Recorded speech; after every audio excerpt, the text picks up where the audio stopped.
Magandang umaga mga katropa pigs. Alas 7 na nga ng umaga nang ako'y magising mga katropa pigs dahil napuyat kami dito sa pagpapaanak namin dito sa isang inahing baboy na ito mga katropa pigs. Kitang-kita nyo naman mga katropa pigs na yung ating inahin ay nakatayo habang siya ay nanganganak. At kada labas nga ng mga biik niyan mga katropa pigs ay talaga namang nakaabang yung kamay ni Alex para masalo yung piglets dahil nakakaawa na pumapatak doon sa mga iron bar natin yung ating mga piglets mga katropa pigs. At syempre, niready din namin mga katropa pigs yung mga kagamitan namin dyan. Nilatagan namin ng sako, nilagyan namin ng ilaw. Kung mapapansin nyo mga katropa pigs, ikinulong muna namin yung mga piglets dahil nga lagi siyang nakatayo. Ayaw na ayaw nung ating inahin na may naririnig na umiiyak na piglets, at pag may naririnig po siyang umiiyak na piglets ay tumatayo po yung ating inahin mga katropa pigs. Yang mga oras na yan mga katropa pigs ay alas 12 na ng hating gabi, so hihikab-hikab na po ako dyan, pero talagang nilabanan namin yung antok at ako nga'y nagtimpla ng kape para sa aming dalawa mga katropa pigs. At para din maibsan yung aming antok na nararanasan ay kwentuhan talaga kami ng katatawanan para lamang makaraos itong ating inahin, dahil ganitong panganganak po ay hindi po natin maaaring iwanan talaga mga katropa pigs nang hindi siya natatapos, dahil malamang kung iiwanan natin to ng ganito mga katropa pigs ay marami tayong piglets na mamamatay dahil nga po sa kahihiga at tayo ng ating inahin. So yan nga, nilagyan ng Mistral ni Alex yung ating piglets. Ang Mistral mga katropa pigs, ang kadahilanan po bakit po natin nilalagyan ng Mistral ang ating mga piglets ay para po mabilis matuyo yung laman na nanggaling dun sa loob ng inahin na nakabalot sa kanya.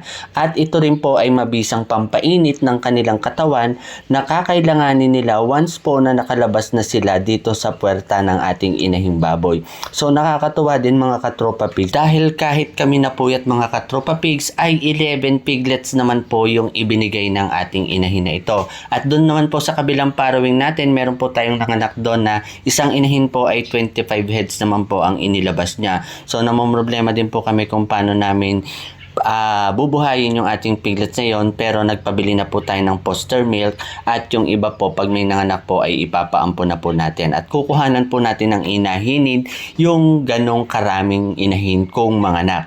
So dito mga katropa pigs ay pinaturukan ko na rin ng antibiotic itong ating inahin para mas makarecover agad siya ng mas mabilis at iwas infection na rin po yun mga katropa pigs, at pinalagyan ko na rin po ng oxytocin para mas mabilis niyang mailabas yung kanyang mga piglets. So talaga naman pong naaawa ako sa inahin na ito mga katropa pigs dahil alas 6 pa lang ng hapon siya ay nanganganak na at nakayari siya ng alas 2 ng madaling araw. At yung mga oras na sinabi ko mga katropa pigs ay talaga namang nakatayo lang po siya. So kung mapapansin nyo, panay lang ang udod niya, tinitingnan niya yung mga piglets niya, ayaw niya nang may naririnig na umiiyak na mga biik. So sa mga pagkakataon na yun mga katropa pigs ay humiga siya nang mailabas niya yung isang piglets. Pero after nyan mga katropa pigs ay tumayo na naman siya nang may marinig siyang umiiyak na piglets. At dahil alam ko ngang mapupuyat kami dito ng aking kasama sa trabaho, yung isa naming kasamahan sa trabaho ay ichinat ko na ng maaga na siya yung magpapakain ng paruwing mamayang madaling araw dahil mapupuyat nga itong isa nating kasama. So ganun po tayo para hindi naman po dire-diretsong mapuyat yung ating mga kasamahan dito sa trabaho. Nag-a-assign na po tayo o nagre-remedyo na agad po tayo mga katropa pig.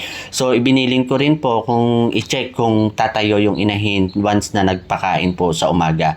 At nakakatuwa lang mga katropa pigs at humingi po ng pagkain yung ating inahing baboy. So ibig sabihin po okay po ang kanyang kondisyon. At dito rin mga katropa pigs, pagkagising ko ng alas 7 ay binisita ko rin agad itong ating inahin at nakita ko na okay na siya at okay at hindi naman naipit yung kanyang mga piglets at 11 pa rin yung nakita ko ng umaga. So for today's video guys, ito lang po muna. Maraming salamat sa inyong panonood, pag-like, pag-share, pag-comment, at kung di ka pa nakafollow sa page ko, i-follow mo na ako para lagi kang updated sa mga video ko. At kung umabot ka sa dulo ng video na to guys, paki-comment naman dyan sa baba para mapasalamatan kita. At kung may natutunan ka sa video na to guys, paki-share naman po para mas marami tayong mga katropa pigs na matulungan. Happy farming po. God bless us all. Bye-bye!